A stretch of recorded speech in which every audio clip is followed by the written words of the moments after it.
రాము, ఏమిట్రా ఈశ్వరోమని వాలకం?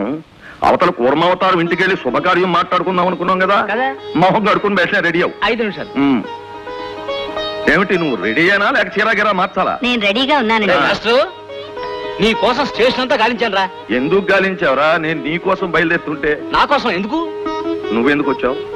ఇదిగో శుభలేఖ. పెళ్ళా? ఎవరికి? మా రాణికిరా. ఈ నెల 18వ తారీఖున పెళ్లి నిశ్చయం చేశాను. కట్నం కాస్త ఎక్కువ అనుకో, అయినా ఖాయం చేసేసాను. మీతో చెప్పడానికి టైం లేకపోయింది. విజయవాడ మా చుట్టాల ఇంటికి వెళ్ళినప్పుడు పెళ్లి చూపులు మాటలు అన్ని అక్కడే అయిపోయాయి. అందుకే శుభలేఖలతో సహా వచ్చేసాను. చూడు, మొట్టమొదటి శుభలేఖ నీకే ఇచ్చాను. తల్లి లేని బిడ్డ, మీరంతా దగ్గరుండి పెళ్లి జరిపించాలి. అమ్మాయి ఇష్టంతోనే పెళ్లి నిశ్చయించావా? దానికి ఇష్టం లేకపోవడం ఏమిట్రా? హోదా బాగుంటే చాలు, దానికి ఎవడైనా నచ్చుతాడు. అబ్బాయిని చూపించాను, కొన్ని ప్రశ్నలు అడిగింది, సరిగానే సమాధానం చెప్పాడు. అబ్బాయికి అమ్మాయి నచ్చింది, అమ్మాయికి అబ్బాయి నచ్చాడు. బల్లి కూసింది, ఖాయం చేశాను. నేను వెళ్ళొస్తాను. బాబాయ్, అరే ఈ శుభలేఖ భలే ఉంది. నేను కూడా అచ్చం ఇలాగే ప్రింట్ చేద్దాం అనుకున్నాను. ఏమిటి బాబాయ్, ఇప్పుడు ఏం జరిగిందని? ఏదో అనుకున్నాం, జరగలేదు. ఇప్పుడు నేను ఎంత విధవనో మీకు అర్థమైంది కదా. ఆ పిల్లను ప్రేమించినప్పుడు ఒక్క ముక్క ఆ అమ్మాయిని అడగాలి కదా. ఇంకా నయం, పెళ్లికి ముందే తెలిసింది. పెళ్లికి తర్వాత తెలిసినట్టయితే కొంప మునిగిపోయింది. అది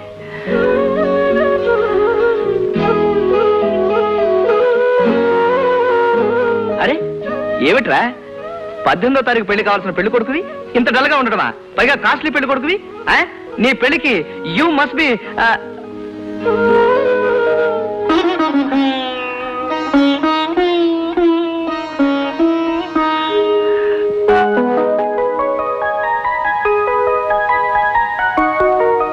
wish you happy married life. Thank you.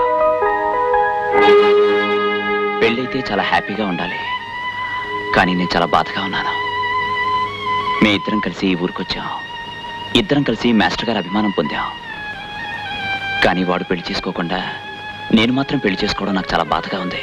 రై ఊరుకోరా.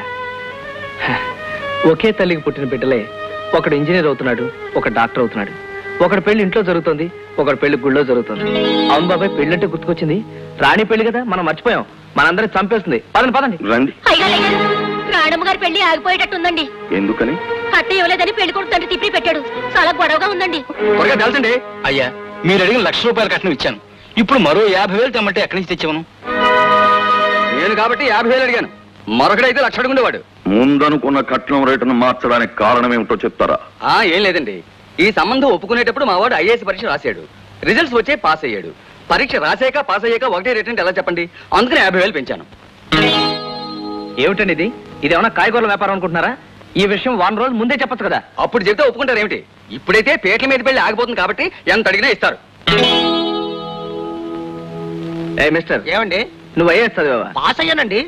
మరి మీ నాన్న అలా అర్థం పర్థం లేకుండా పిచ్చి పిచ్చిగా మాట్లాడుతుంటే సమాధానం చెప్పమే. నేను తల్లిదండ్రుల మాట జవదాటనండి. తల్లిదండ్రుల మాట జవదాటమని నేను చెప్పలేదు, కానీ కట్టుకోబోయే భార్య అంతకంటే ముఖ్యం. మా నాన్న చెప్పిన రేట్ ఇచ్చి తాళి కట్టించుకోమనండి. అంతకన్నా నేను బాగా చూసుకుంటాను. ఛీ, సిగ్గులేదు జన్మకి. చూడండి, నాకు 4 రోజులు గడివిస్తే నాకు మిగిలిన ఆ ఇంటిని అబ్బాయి పేరు రాస్తాను. అలాగా? మరి చెప్పరే, ప్లేడర్ని పిలిపించి దస్తావేజులు రాయించండి. అవునవును, గవర్నమెంట్ రూల్స్ ఎప్పుడు ఏ క్షణాన్ని ఎలా మారుతాయో ఎవరూ చెప్పలేం. అందుకని ఎప్పుడు పనులు అప్పుడు జరగడమే చాలా మంచిది. ముహూర్తానికి ఇంకా 2 నిమిషాలు కూడా టైం లేదు. అవన్నీ ఇప్పుడే జరగాలంటే ఎలాగండి? మేము కోరినవన్నీ మా చేతికి అందిన ముహూర్తమే మంచి ముహూర్తం అండి. ఏమండి, ఇంతమంది జనం ముందు ఒక ఆడపిల్ల జీవితంతో బేరాలాడటం ఏమన్నా బాగుందా? ఆయన ఇస్తానంటున్నాడు. ఏమి ఇవ్వక్కర్లేదు. ఇలాంటి చేతకాని వ్యక్తిత్వం లేని ఐఏఎస్ ఆఫీసరే కాదు, ఏ ఆఫీసరైనా నాకు అక్కర్లేదు. మీ తండ్రి కొడుకులిద్దరూ ఏదైనా సంత చూసుకుని చింతపండు వ్యాపారం పెట్టుకోండి. Get out. ఏం పిల్లయ్ ఎగురుతున్నావు? ఇక్కడి నుంచి మేము కదిలేమా నీ జీవితంలో నీకు పిలవదు. ఈ ప్రాంతంలో మా పలుకుబడి ఏమిటో తెలుసా? తెల్లారేసరికి ఇండియా అంతా ప్రచారం చేస్తాను, గుర్తుంచుకో. చాలా సంతోషం. మీది అంత పెద్ద పలుకుబడి కలిగిన కుటుంబమా? అసలు ఆ పిల్లకి పెళ్ళే కానివ్వరా? ఎవరిని కట్టుకోవడానికి రానివ్వరా? సరే, అలాగే కానివ్వండి. నువ్వుండు. ఇలా చూడండి, ఇప్పుడే ఇక్కడే మీ బంధువుల సమక్షంలోనే రాణి పెళ్లి జరిపిస్తారు. తమ బిడ్డకు కట్నమించి పెళ్లి చేయడానికి తల్లిదండ్రులు బోధపడడం లేదు. తమకున్న సర్వస్వాన్ని తాకట్టు పెట్టి మరీ చేస్తున్నారు. ఆ సహాయతను అసరాగా తీసుకుని ఒక ఆడపిల్ల జీవితాన్ని వేలం పాట పాడుతుంటే చూస్తూ ఊరుకోమంటావా? ఒరే కూర్మం, ఈ వేళ ఇది అడిగారు, రేపు ఇంకోటి అడుగుతారు. తీసుకురాకపోతే దాన్ని నెత్తి మీద పెట్రోల్ పోసి తగలబెట్టరనేమి నమ్మకం? డబ్బు కట్టలతో చేసేది పెళ్లి కాదురా, మంచి మనసు యోగ్యత చూసి చేసేది పెళ్లి. ఆ బాధ్యత నన్ను తీసుకోమంటావా? ఈ పరిస్థితుల్లో నాకు చావడం కన్నా వేరే గత్యంతరం లేదు. నువ్వేం చేసినా నాకు ఇష్టమే. మిస్టర్, బయటికి రా, బయటికి రా. రాణి, వెళ్ళి పేట్ల మీద కూర్చో. రాము, నువ్వు వెళ్ళు. కంగ్రాచులేషన్స్. కూర్చో. అదృష్టవంతురాలమ్మా. నీ మొహానికి బాసికం ఒకటి. పదరా. రండి బాబు రండి. ఏం మందే లేదు కానీ కాకపోతే ఎప్పుడో చేయాల్సిన పెళ్లి. కూర్చోండి. మొత్తానికి ఈ పెళ్లి మా స్టేషన్ మాస్టర్ చేతుల మీదుగా జరగాల్సి ఉంది. తెలుసులేవే, నువ్వు ముందే చెప్పావని. పెళ్లి అయ్యే వరకు ఇంకేం అడకు. మాంగళ్యతంతునా నేనా మమ జీవన హేతునా కంఠే భద్రామి శుభగే తుంజేవ శరదాం శతం. ముందు మీరు పాలు తీసుకోండి. ఈ పాలను తాగేసి గ్లాసును బోర్లించే కంటే ఈ శోభన పాలతో కొత్త బిజినెస్ స్టార్ట్ చేస్తే ఎలా ఉంటుందన్న ఆలోచన. శోభనం పాలతో బిజినెస్ ఏమిటండి? ఈ పాలలో సుగంధ ద్రవ్యాలు కలిపి బాదం పప్పు, పిస్తా పప్పు వేసి శోభనం దంపతుల స్పెషల్ అని పబ్లిసిటీ ఇచ్చి గంగా జలాన్ని సీలివేసి అమ్మినట్టుగా ఈ శోభనపు పాలను వెండి డబ్బాలో సీలివేసి అమ్మామనుకో అమృతాంజనం అంత ఫేమస్ అవుతుందని నా నమ్మకం. అయినా అన్ని రోజులు పాలు విరిగిపోకుండా ఎలా ఉంటాయండి? విరిగిపోతే పెరుగవుతుంది. అప్పుడు శోభనం పెరుగు, శోభనం మజ్జిగ, శోభనం మిగడ, శోభనం వెన్న, శోభనం కోవాని మొత్తానికి ఏదో విధంగా ఉపయోగించుకుంటారు. కొన్నాక పారేలేరుగా. అయినా మన ఫార్ములా చాలా స్ట్రాంగ్ లే, అంత తేలిగ్గా విరిగిపో. ఆవులింతతో కలిసిన నీ నవ్వు ఎంత అందంగా ఉందో తెలుసా? ఏమండి, కొంప తీసి నా నవ్వును కూడా రికార్డ్ చేసి క్యాసెట్స్ గా అమ్ముతానంటారా? ఓహో, నన్ను పెళ్లి చేసుకుని ఇంకా ఫస్ట్ నైట్ కూడా కాలేదు, అంతలోనే బిజినెస్ మైండ్ వచ్చేసింది. ఇంకా అది ఇది.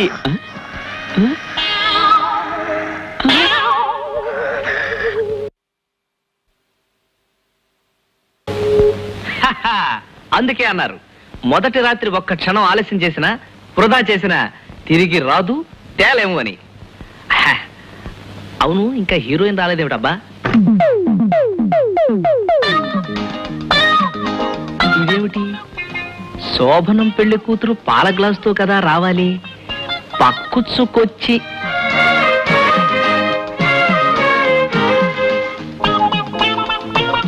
ఓహో, మంచం అవుకా కిందే బాగుంటుంది. అసలు మంచం చూడు బాల. మేం ప్లాట్ఫామ్ మీద కూడా కిందే పడుకునేవాళ్ళం. 9 డౌన్ వచ్చినా సరే మెలకు వచ్చేది కాదు. కిందే బాగుంటుంది. కానీ భర్త కింద పడుకోవడం బాగుండదుగా. మీరు మంచం పైన పడుకోండి, నేను కింద పడుకుంటా. కిందైనా పైనైనా ఇద్దరం కలిసి పడుకోవాల్సిందేగా. నీ ఇష్టం, నాకేం అభ్యంతరం లేదు. కానీ నాకు అభ్యంతరం ఉంది. మీరు అర్థం చేసుకుంటానంటే చెబుతాను. పొద్దున్నే నిద్రలేచాక సావధానంగా నువ్వు ఎన్నైనా చెప్పు. ఈ రాత్రికే మాట్లాడాలా? అవును, ఈ రాత్రికి అన్ని విషయాలు తేల్చుకుంటే తెల్లవారేటప్పటికి మనసు కుదుట పడుతుంది. చూడండి, నా జీవితంలో మొదటి నుంచి నా భర్తకు ఒక స్టేటస్ ఉండాలని, ఉద్యోగం, హోదా, కారు, ఒక ఫ్లాట్ ఉండాలని అనుకున్నాను. ఒక ఆడదానిగా నా కోరిక తప్ప? తప్పులేదు. మిమ్మల్ని చూసి సరదా పడేదాన్నే గాని ఏ రోజు మిమ్మల్ని పెళ్లి చేసుకోవాలని అనుకోలేదు. మరలా అనుకోవద్దు, నేనేదైనా మొహం మీదే చెప్తాను. పర్వాలేదు, చెప్పు. ఇప్పుడు మిమ్మల్ని నా భర్తగా మనస్ఫూర్తిగా అంగీకరిస్తున్నాను. ఎందుకంటే జరిగిపోయింది మనం మార్చలేం కనుక. కానీ జరగవలసింది మార్చుకోవటం మన చేతుల్లో ఉంది కనుక దాన్నైనా సరి చేసుకోవాలన్న ఉద్దేశంతో నేను ఒక నిర్ణయానికి వచ్చాను. నీ నిర్ణయం ఏదైనా సరే దానికి నా పూర్తి సహకారం ఉంటుంది. థ్యాంక్స్. ఈ సమస్య ఇంత తేలిగ్గా తీరుతుంది అనుకోలేదు. అదేమిటో చెప్పు, వెంటనే తేల్చేస్తాను. మీరు ఒక మంచి ఉద్యోగం సంపాదించాలి. అలాగే. మంచి స్టేటస్ సంపాదించాలి. ఓకే. నేను ఎలాంటి భర్తను కావాలని కోరుకున్నాను అలాంటి భర్తగా మీరు మారాలి. షూర్. ఈ రాత్రి గడవని, ఆ తర్వాత నాలో వచ్చిన మార్పుకి నువ్వే అదిరిపోతావు. ఈ రాత్రి గడిచాక మారటం కాదు, మీరు మారాకే ఈ రాత్రి గడవాలి. మీకు ఉద్యోగం వచ్చేదాకా ఈ గదిలో మీరు నేను కేవలం స్నేహితులం, భార్యాభర్తలు మాత్రం కాదు. ఇందులో తప్పేమీ లేదండి. 100% కరెక్ట్. సంసారంలో పడ్డామనుకోండి, సాధించవలసిన దాని మీద దృష్టి ఉండదు. ఈలోగా పిల్లలు పుట్టి సంసారం పెరుగుతుంది, అప్పుడు కరువు వస్తుంది. ఉన్న తెలివితేటలు కూడా ఆకలి మంటల్లో మాడిపోతాయి. అందుకని సంసారానికి కావలసినవన్నీ తీర్చిదిద్దుకుని జీవితాన్ని ప్రారంభించామనుకోండి, తృప్తిగా ఉంటుంది. Good night, good night, good night, good night, good night, good night, good night. మాయా బతుకే లోయ, పెళ్ళైన వాడి బతుకు అవుటరేనయ్య, పెళ్ళం హిట్లరేనయ్య మొగుడు బట్లరేనయ్య. ఏంటి మామా ఎందుకు ఎడుతున్నా? ఏడవకి ఏడు చేయమంటావే? నిన్న మొన్నటి దాకా పట్టాలమ్మ చెట్టా పట్టాలు వేసుకుని చెంగు ఎగిరిన మన చెక్కడు దొరకడానికి పెళ్ళైపోయింది. ఇయాటితో వాళ్ళ స్వతంత్రం ఆనందం మొత్తం పోయింది. వాళ్ళ బతుకు నా బతుకులాగా అయిపోయింది. నీకేమైందంట? పూటకి 3 సార్లు పెడతానగా. పట్టాలకు అడ్డంగా పడుకోబెడితే రైలడిపోతు గాని నీకేం కాదు. అట్టా పెంచాను అలాగా. నువ్వెంత పెట్టినా పెళ్ళాం పక్కన మొగుడు బతుకు పెనం మీద అట్టుదట్టిదే చూడటానికి బాగానే ఉంటది. సొరసొరలు ఆడిపోద్ది. Take all it risk. పెళ్ళైనాకే శ్రీరాముడు అడవులకు పోయాడు. పెళ్ళైనాకే కృష్ణుడు పెళ్ళాం కాలట్టుకున్నాడు. పెళ్ళైనాకే వెనకనేశ్వర స్వామి వైకుంఠం అది తిరుపతిలో సెటిల్ అయిపోయాడు. అందుకనే పెళ్ళి ఇంకెప్పుడు చేసుకోకూడదు మళ్ళీ. అదేమిటి ఆడపిల్లకి పెళ్లి చేసిన తల్లిలా అలా కన్నీళ్లు పెట్టుకుంటావు? 2 కోడళ్ళకు నువ్వు అత్తగారు కూడా అయ్యావు. ఆనందించు. పిల్లలకి పెళ్లిళ్ళు జరిగినందుకు సంతోషమే, కానీ ఆడపిల్లల్ని పంపినట్టు వాళ్ళని అత్తారింటికి పంపిస్తున్నాను చూడండి, అందుకే బాధగా ఉంది. ఈ క్వార్టర్స్ ఇంకొంచెం పెద్దదై ఉంటే వాళ్ళు ఇక్కడే ఉండేవాళ్ళుగా. నువ్వన్నది నిజమే, కానీ మన ఇద్దరికి ఎంతో విశాలంగా కనిపించే క్వార్టరు ఇంతలోనే తీరుకైపోతుందని నేను అనుకోలేదు. ఏమండి, మనవాళ్ళు మనవరాళ్ళు పుట్టేసరికైనా సొంతగా మనం ఇల్లు కట్టుకుందామండి. సొంత ఇల్లు కట్టుకునే స్తోమత లేకపోవడమే నా సిన్సియారిటీకి నిదర్శనం. అయినా నీ మాట ఎందుకు కాదనాలి? అలాగే తప్పకుండా, కానీ నెరవేరదు. రే చూసావరా, బాబాయి చిన్నమ్మ ఎంత బాధపడిపోతున్నారు. వాళ్ళకి పిల్లలు లేక మనల్ని సొంత పిల్లల్లో చూసుకున్నారు. సో మనకి పిల్లలు పుట్టేలోగా వాళ్ళకు మంచి కాటేజ్ కట్టేవాళ్ళరా. నీ మొహం, నీ వల్ల ఏమవుతుందిరా? కాటేజ్ కట్టించే బాధ్యత నాది. అమెరికన్ స్టైల్లో మంచి కాటేజ్ కట్టి జాపనీస్ విండోస్ పెట్టి నేను ప్రెజెంట్ చేస్తాను. కానీ నువ్వు కూడా అదే స్టైల్లో పిల్లల్ని కని బాబాయ్కి ఇవ్వాలి. ఏ నువ్వు పిల్లలు కనవా? నాకు కొన్ని రెస్ట్రిక్షన్స్ ఉన్నాయిరా. నేను అనుకున్నది సాధించే వరకు పిల్లలు కనకూడదని నా ఐడియా. సో ఆ కాటేజ్ కట్టించే బాధ్యత నాది, పిల్లల్ని కనే బాధ్యత నీది. నాది కాదు, నా పెళ్ళంది. ఓకే, నీ పెళ్ళంది. మీకు జాబ్ వచ్చిన తర్వాతే మనకి first night. Mister Chaitanya sir, మా కంపెనీ డెవలప్మెంట్ స్కీమ్ కి మేము ఇచ్చిన అనౌన్స్మెంట్ చూసి మీరు ఇచ్చిన సజెషన్స్ ప్లాన్స్ మా బోర్డ్ ఆఫ్ డైరెక్టర్స్ కి బాగా నచ్చినాయి. చిత్రం ఏంటంటే జస్ట్ 3 years ago మా కంపెనీలో జాబ్ కోసం మీరు అప్లై చేశారు. అందుకని మేము తీసుకున్న డెసిషన్ ఏంటంటే ఆ డెవలప్మెంట్ సెక్షన్ కి మిమ్మల్ని మేనేజర్ గా అపాయింట్ చేయదలిచాం. చూడండి, డిగ్రీ చేతికొచ్చి ఏం చేయాలో తోచనప్పుడు మీ జాబ్ కోసం అప్లై చేసింది నిజమే. ఇప్పుడు కొద్దో గొప్ప ఆధారం దొరికింది. సో మీ జాబ్ తో నాకు పని లేదు. మిస్టర్ చైతన్య, నువ్వు తెలివైన కుర్రాడు అని తెలిసి పిలిచి ఉద్యోగం ఇస్తానంటే నువ్వు ఇలా మాట్లాడటం ఏం బాగాలేదు. నీకు తెలుసుగా, ఎందరో మేధావులు ఉద్యోగాలు లేక రోడ్డు మీద తిరుగుతున్నారు. కాళ్ళ దగ్గరికి వచ్చిన ఉద్యోగాన్ని కాదనటం అవివేకం. సరే, ఒక పని చేయండి. నా వల్ల మీ బిజినెస్ ఇంప్రూవ్ అవుతుంటున్నారు కాబట్టి నా కృషికి జీతం వద్దు, పార్ట్నర్షిప్ ఇవ్వండి. పార్ట్నర్షిప్ ఏం వేళకోళంగా ఉందా? మీరు ఎలా అనుకున్నా పర్వాలేదు, నాకు ఈ జాబ్ చేయడం ఇష్టం లేదు. నాకు పార్ట్నర్షిప్ ఇవ్వడానికి మీరు ఎప్పుడు కబురు పంపినా నా సర్వీస్ ని మీకు అందజేయడానికి నేను రెడీ. బాయ్. మనస వాచ కర్మణ దేవుడి మీద విశ్వాసం ఉంచి బైబిల్ ఖురాన్ భగవద్గీతపై ప్రమాణం చేసి. ఈ ఇంటర్వ్యూ సదుద్దేశంతో చేసేదే కానీ దురుద్దేశంతో చేసేది కాదు.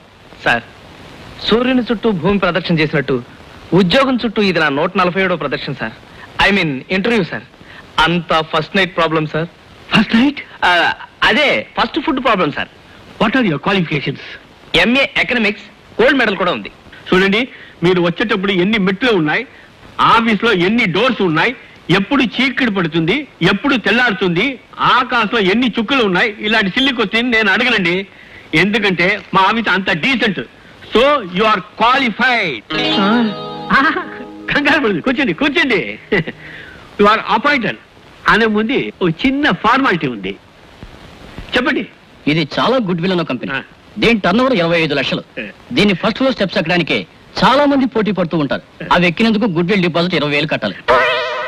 ఈ ఆఫీస్ లో ఫర్నిచర్ అంతా ఇంపోర్టెడ్. ఒక పేపర్ వెయిట్ జారి పడితే 1000 రూపాయలు ఉంటుంది. అందుకని furniture deposit 10,000, strike awarding deposit 20,000, security deposit 40,000, మొత్తం అంతా కలిపి 1,00,000 రూపాయలు కట్టాల్సి ఉంటుంది. 1,00,000 రూపాయలు నా దగ్గర ఉంటే నేను మీ దగ్గరికి ఎందుకు వస్తాను సార్? వడ్డీ వ్యాపారం పెట్టుకుని మీలాగా బ్రహ్మాండంగా బ్రతుకుతాను. ఒక్క విషయం చెప్తాను వినండి. తోక ఆడించిన, గిట్టతో గీకిన, ఓండ్ర పెట్టిన గాడిదని గాడిదని తెలుసుకోవడానికి ఎక్కువ టైం పట్టదు. ఇంతసేపు మీరు చేసిన ఇంటర్వ్యూలో నేను గాడిదని తెలుసుకున్నావా? థ్యాంక్స్. ఆ విషయం నేను చెప్పకుండా మీరే తెలుసుకున్నారు. నేను వస్తానమ్మా. వెళ్ళుగానిలేగా పోలమా. ఏమిటి రోజు మా వాళ్ళ కూరలు ఇస్తున్నావా? ముందాలు ఇంటికి వెళ్ళి కాయగూరలు ఇచ్చాకే నేను బయట వ్యాపారం చేసుకుంటాను. ఎలా ఉన్నారే? బాగున్నారమ్మా. చైతన్య బాబు గారు దోసకాయ పచ్చడి చేయమంటే పుష్పమ్మ గారికి బీరకాయ పచ్చడి తినాలనున్నా దోసకాయ పచ్చడే చేస్తారు. కానీ రామారావు బాబు గారి ఇంట్లో ఆయన వంకాయ కూర వండమంటే కుదరదు, నేను ములక్కాడ కూర వండుతాను అంటారు రామమ్మ గారు. సర్లేవే, మా కోడళ్ళు ఏమైనా చింతకాయలు మామిడికాయలు అడుగుతున్నారా? పూలు పాలకి ఎట్టలేనట్టుందమ్మా, అవి ఏమీ అడగట్లేదు. నీ మొహం, అడిగే టైం వస్తే వాళ్లే అడుగుతారులే. ఓ అదే అంతగా ఊగిపోతావు, కళ్ళు తిరుగుతాయి. దానికోసం ఓ మామిడి చెట్టు చింత చెట్టు రెడీ చేశానమ్మగారు.